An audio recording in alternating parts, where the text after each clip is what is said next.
Goeiemôre vriende en baie welkom by ons oordeenkings op hierdie maandagoggend. En ons is besig met Lukas 11 en onthou nou ons het die ons Vadergebed vers vir vers behandel. Nou net na dit, dis hoekom ons dan hierna het hy vir hulle gesê: "Gestel een van julle het 'n vriend en hy gaan om middernag na hom toe en sê vir hom: Vriend, leen tog vir my 3 brode, want 'n vriend van my wat op reis is, het by my aangekom en ek het niks om vir hom voor te sit nie." En daardie man antwoord van binne af: "Moet my nie pla nie, die deur is al gesluit en ek en my kindertjies is al in die bed. Ek kan nie opstaan om dit vir jou te gee nie. Ek sê vir julle, selfs al staan hy nie op om dit vir hom te gee omdat hy sy vriend is nie, sal hy tog opstaan en vir hom gee wat hy nodig het, omdat die man so onbeskaamd aanhou. Ek sê vir julle, vra en vir julle sal gegee word. Soek en julle sal vind. Klop en vir julle sal oopgemaak word. Want elkeen wat vra ontvang en wie soek vind en wie klop sal oopgemaak word. Watter vader onder julle sal, as sy seun om 'n vis vra, om 'n slang in plaas van 'n vis gee? Of as hy 'n eier vra, vir hom 'n skorpioen gee? As julle wat sleg is dan weet om goeie geskenke aan julle kinders te gee, hoeveel te meer sal die hemelse Vader die Heilige Gees gee aan hulle wat hom vra. Geliefdes, ons lees tot sover. Dis 'n ongelooflike gedeelte. Jesus beklemtoon heel eerste, soos op baie ander plekke wat ons nou gelees het, dat 'n mens moet aanhou vra.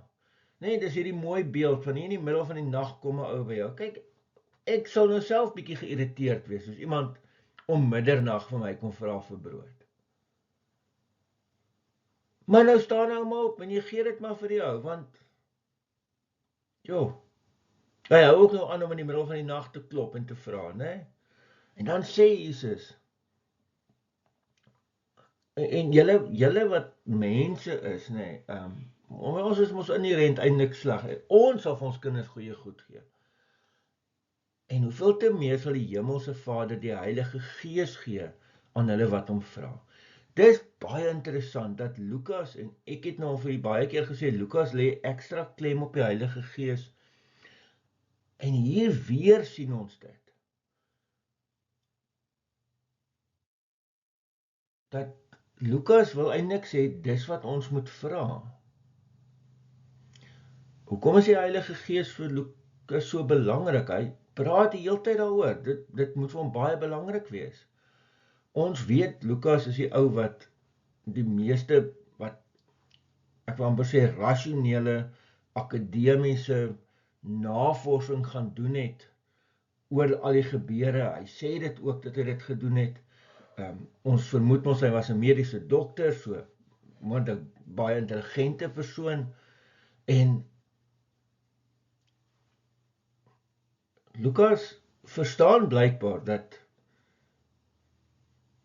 jy kan nie, niks van hierdie goed maak sin. Niks maak logies sin sonder die Heilige Gees nie. So die gebed wat hy klem opval, is dat ek en jy bid vir die Heilige Gees.